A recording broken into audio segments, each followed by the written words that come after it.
Hello, everyone, and welcome to another episode of The Disruptor. My name is Ben Ibrahim, and don't forget, this is the Creative Conference 2022 edition. Hope you all are well, because today we're going to talk to Irwan Junaidy, the co-founder of R&D Studio, the production behind the award-winning short animated film, The Batik Girl.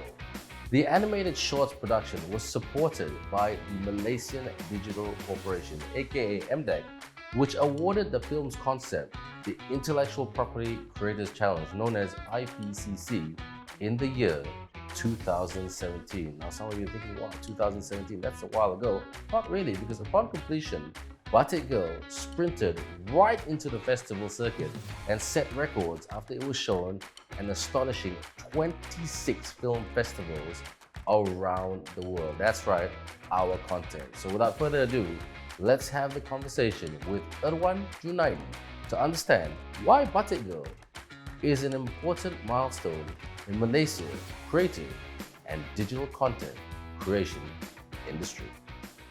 Hello, my name is Irwan Junaidy, and I'm the co-founder of the R&D Studio. So my background is actually far away from animation. I studied architecture in the UK, and I came back from the UK and I started my first startup company, which was a games company, which was also under MDEC. And later on, I moved on to doing original IP in animation, live action with my current company, the R&D Studio. We're an IP development company, and we're platform agnostic, which means the story is the main thing for us. And we have created many different IPs, live action, animation, and we also have done servicing for clients as well. In terms of recognition that we won, I would say that since 2018, after the release of our animated short film Batik Girl, we have won quite a number of awards worldwide based on the short film and our subsequent short films as well. And we've also done, servicing from big name companies such as Disney and Warner Media. So that has been, fulfilling as a creative to not just creating good stories that has traveled around the world and won awards, but also, being picked up by, our work has been picked up by, big clients like Disney, which, is kind of like a feather in our cap. There's a story behind Batik Girl. When I and my writing partner Heidi, we were in Bologna in 2017. Bologna is a town in Italy. They host the biggest children's illustration festival, book festival. And we were there to look at children's books, to get ideas on what to do next. And we were at the government agency who runs this, the Malaysian Pavilion, Kota Buku. And there were books all around us. And on the table where, some of the books are, there was a batik tablecloth. And we looked at people looking at our books, looking at books all around the Malaysian Pavilion. And there was this, I think, Italian couple, quite elderly, about 70 years old, and they were looking at the batik tablecloth. And for a good 10 minutes, they were talking with each other. And we thought that, what are they looking at? And we imagined that there were things moving on the batik tablecloth. And that was the idea for Batik Girl short film.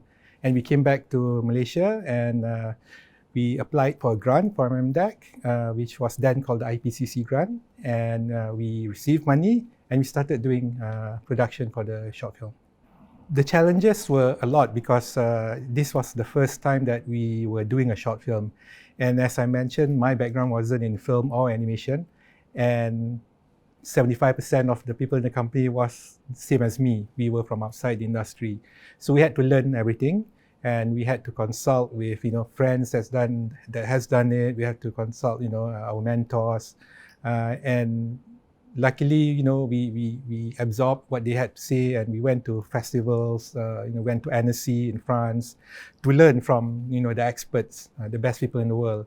And we came back and, we did the Batik Girl short film.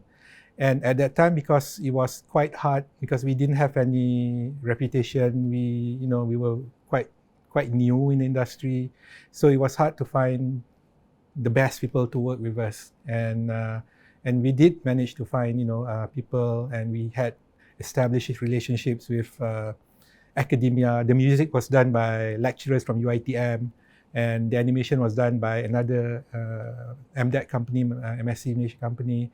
So with that ecosystem around us, we could get, what was the best available to us. And at the end, it came out to a pretty good product, the short film.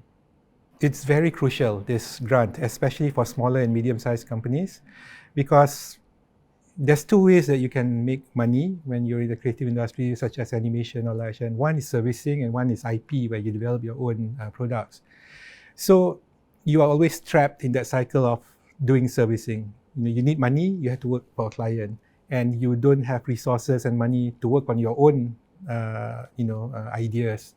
So what the IPCC program, the DC3 program, now it's called the DC3 program, has provided us was that opportunity. Without worrying about money that we have to work for other clients, we had that money. For 6 months, we could work entirely. We can put all our effort into creating our own IP. So for small and medium, it's very crucial, and it has helped not just us, but quite a number of companies which now have even bigger, big IPs that started out from that. It wasn't a big grant. It was, 50,000 to 100,000 ringgit, but that was the break that we needed. Oh, okay. Yeah, there's a lot of projects are on our plate because we're pure producers, and we work with many, very interesting and skilled people all in Malaysia, Southeast Asia, and around the world. And we just finished a project. We did an animated music video from a client from South Africa, so that was pretty interesting. And we are working on a few short films as well as a feature film based on Batik Girl. Yeah. I'm probably the last person to give advice because, but if I would give advice, it's to just do it. Because example as us, from somebody from outside the industry, if you have the passion, you have that drive to do well, you learn from people who's done it before. You learn from books, you learn from festivals, you learn talk to clients, do your networking, and you can do it. So we can't complain and whine and say opportunities are not there. There are opportunities. We have to grab it and do your best, and you have to target high, because being the best in Malaysia, that's nothing. You have to be the best in the world, and everybody can do it. If we can do it, everybody can do it. Thanks very much, everyone. It's so great to see all this content created by Malaysians, everyone. And Batik Girl has really, really made a significant impact in the industry, with MDEC having already given out 7.2 million in grants to 34 digital content companies this year, giving an emphasis on continued government financial support for this industry. And in line with Malaysia Digital, MDEC aims to further strengthen the digital creative ecosystem in Malaysia to promote collaborations across the region and celebrate the best of what we Malaysian creators have to offer, along with supporting and empowering local talent.